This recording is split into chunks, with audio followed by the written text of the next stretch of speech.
Hi, I'm Phaedra. Today I'm going to tell you my story, but before I continue, please share, and subscribe to hear more stories like this. 2 years ago, I thought I had found my perfect match. Ethan was everything I wanted in a partner: successful, caring, and seemingly independent. We met at a charity gala where he confidently walked up to me and started a conversation about the modern art pieces being auctioned. I still remember how his eyes lit up when I challenged his interpretation of the abstract painting we were both bidding on. "You really think this represents chaos?" I had asked him. "To me, it shows perfect harmony in disguise." That debate lasted 3 hours and ended with coffee at a nearby cafe. From that day on, we were inseparable. Our relationship moved at a comfortable pace, and after a year, Ethan proposed during a sunrise hot air balloon ride. It was perfect, until it wasn't. My sister Betty was the first to notice something odd about Ethan's mother, Samantha. During our initial wedding planning meeting at my house, Samantha kept making subtle comments about my modest lifestyle. "Betty, don't you think Phaedra would be happier in a more established neighborhood?" Samantha had asked while examining my family photos. Betty just rolled her eyes and whispered to me later, "Watch out for that one, sis.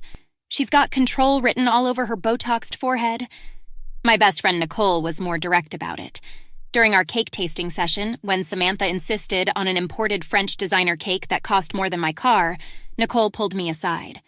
"Fee, you need to set boundaries now. She's not just planning a wedding, she's trying to remake you into her version of the perfect daughter-in-law." I brushed off their concerns. After all, Ethan always stood up for me, right? Like when Samantha suggested I reconsider my career as a graphic designer because corporate wives should focus on charity work. "Mom, Phaedra's career is important to her, and I love that about her," Ethan had said firmly. At least, he seemed firm at the time. Everything changed after Samantha's unexpected lunch invitation. She called me personally, which was unusual. She typically communicated through her assistant. "Darling, let's have lunch tomorrow, just us girls," she said with honey in her voice. "There's this divine little restaurant I simply must introduce you to. We have so much to discuss about the wedding." Nicole warned me not to go alone. "Something feels off, Fee. Let me come with you." But I wanted to prove I could handle my future mother-in-law. Besides, how bad could one lunch be? "It'll be fine," I assured her. "Maybe she's finally warming up to me." Little did I know, Samantha had already set her plan in motion, and I was walking right into it. The restaurant Samantha chose screamed old money, with its crystal chandeliers and waiters who looked more expensive than my car. She was already there, sipping champagne at a corner table that probably needed to be reserved months in advance. "Darling, you're right on time," she smiled, but it didn't reach her eyes. "I took the liberty of ordering champagne. We should chat before the meal arrives." I should have known something was wrong when she dismissed the waiter who tried to hand me a menu, but I sat there trying to channel my inner diplomat as she topped off my champagne glass. "Phaedra, dear, let's talk about your future with Ethan," she started, her voice dripping with fake concern. "You do understand that our family has certain expectations?" "I'm not sure I follow," I replied, though my stomach was already tightening. She leaned forward, dropping her society smile. "Let me be clear then. Ethan stands to inherit the family business and fortune, roughly $50 million, but that inheritance depends on certain conditions." My champagne glass froze halfway to my lips. She continued, each word calculated and cold. "If Ethan marries you, he gets nothing. No trust fund, no company shares, no inheritance. I've already spoken to our lawyers. Is that clear enough?" I set down my glass, my hands shaking. "You can't do that. Ethan wouldn't..." "Wouldn't what? Choose his birthright over a girl he's known for 2 years?" She laughed softly. "Oh, darling, you really don't know my son at all." When I told Nicole and Betty later that day, their reactions couldn't have been more different. Betty wanted to storm Samantha's house while Nicole tried to be practical. "You need to talk to Ethan immediately," Nicole insisted. "If he really loves you, the money won't matter." But when I tried to reach Ethan, he was suddenly busy with urgent business meetings. When I finally cornered him at his apartment that evening, his reaction shattered my world. "Babe, you need to understand," he stammered, pacing his living room. It's not just money. It's my family's legacy. Can't we just wait a while? Maybe Mother will come around?" That's when Christopher, Ethan's friend, chimed in from the couch where he'd been sitting quietly.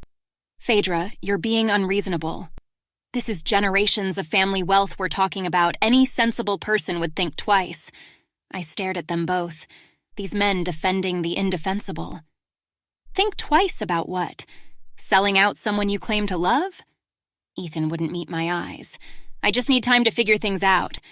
Maybe we should postpone the wedding planning for now." The next day, Ethan missed our appointment with the wedding planner. He sent a text. "Caught up in meetings. Can we reschedule?" I sat alone in that wedding planner's office, holding my phone, reading his message over and over. Nicole's words from months ago echoed in my head. "Something feels off, Fee." She had no idea how right she was about to be. 3 days of unanswered calls and vague texts from Ethan passed before I got an unexpected message from his cousin Brenda. "We need to talk. Meet me at the coffee shop downtown. You need to know the truth." I almost didn't go, but something in her message seemed urgent, desperate even. The cafe was empty except for Brenda, tucked away in a back corner, nervously shredding a napkin. "You're not the first," she blurted out as soon as I sat down. "Samantha's done this before, 3 times actually." My heart sank as Brenda pulled out her phone and started showing me old photos. "This is Rachel from 5 years ago. Ethan was going to propose until Samantha threatened to cut him off. Then there was Julie 2 years before you." "Why are you telling me this now?" I asked, my voice barely a whisper. "Because I'm tired of watching my aunt destroy lives. She did it to my mom, too. Forced her out of the family business because she married beneath our status. That's why I never attend family functions." While Brenda was still talking, my phone buzzed. It was Nicole. "Call me now. It's about Ethan." I stepped outside to take the call, leaving Brenda with her pile of family secrets. Nicole's voice was shaking. "Fee, I'm at this fancy restaurant right now. Ethan's here. With another woman. They look pretty cozy." My world stopped spinning for a moment. "What do you mean cozy?" "They're holding hands across the table. She's wearing designer everything. Exactly his mother's type. I'm sending you a picture." The photo popped up on my screen. Ethan gazing at a perfectly polished woman who looked like she'd stepped out of Samantha's social circle. The diamond bracelet on her wrist probably cost more than my entire wardrobe. I walked back into the cafe, showed Brenda the picture. She just nodded sadly. "That's probably Catherine. Her family owns half the commercial properties in town. Samantha's been trying to set them up for months." I'd had enough. I drove straight to Ethan's office, walked past his protesting secretary, and found him on the phone. Probably with his precious mommy. "We need to talk. Now." My voice was surprisingly steady. He hung up, looked at me with those eyes that used to make me melt. "Phaedra, I was going to call you." "Save it. Another woman, really? How long, Ethan?" His face changed then. No more pretense, no more charm.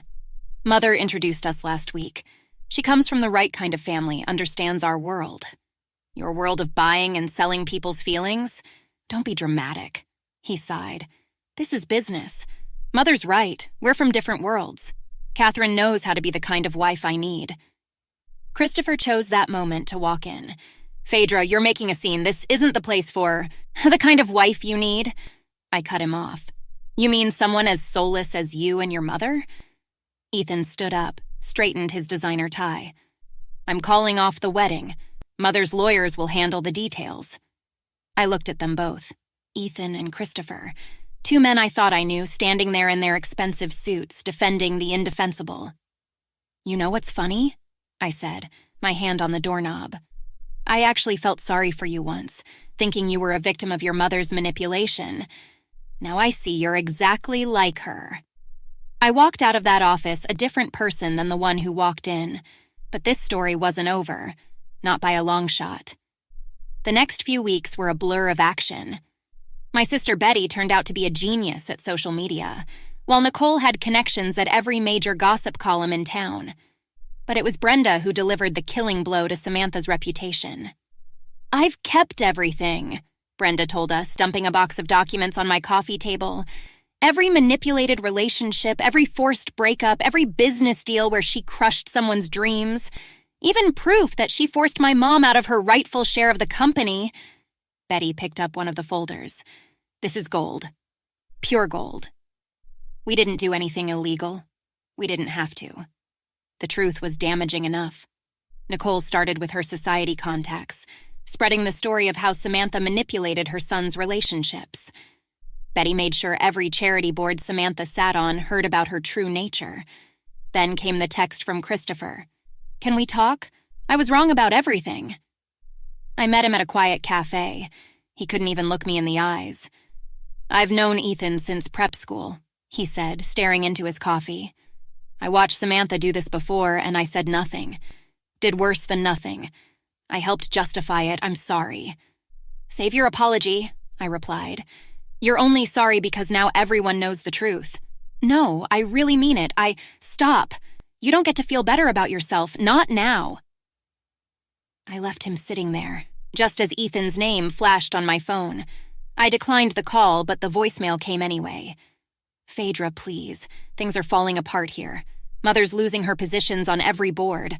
Our family's reputation, I made a mistake. I never should have chosen the money. Can we talk? Delete. Then came the text. I miss you. The other woman meant nothing. Mother was wrong about everything. I'll give up the inheritance. Please call me back. Delete. Samantha tried next, showing up at my office unannounced. My receptionist's voice came over the intercom. There's a Samantha here to see you. Should I call security? No need, I said, walking into the lobby. This won't take long. Samantha looked different, desperate, disheveled. You have to stop this. I'll approve the marriage. Ethan can keep his inheritance. Name your price. That's your problem, I replied, loud enough for everyone to hear. You think everything has a price, but some things don't, like integrity, like real love. Now get out of my office. 6 months later, I heard through Brenda that Samantha had lost most of her social standing. The family business was suffering as people pulled their investments, wanting nothing to do with their toxic reputation. Ethan's new relationship with Catherine fell apart when her family learned about the drama and pulled their support. Nicole brought me a coffee one morning, grinning. Guess who I saw working at his father's smaller company branch? Apparently, Ethan's trust fund came with conditions about maintaining the family's good name. Karma, Betty said, looking up from her phone. By the way, that business story about Samantha forcing out her own sister, Brenda's mom, just went viral. Their stocks are tanking. I felt nothing but peace. No satisfaction, no revenge-fueled happiness, just quiet contentment. I donated my wedding dress to a charity shop, took a vacation with my savings from the canceled wedding, and focused on growing my design business. My business is booming, and I heard through the grapevine that Samantha's country club membership just got revoked. Funny how life works out sometimes, isn't it?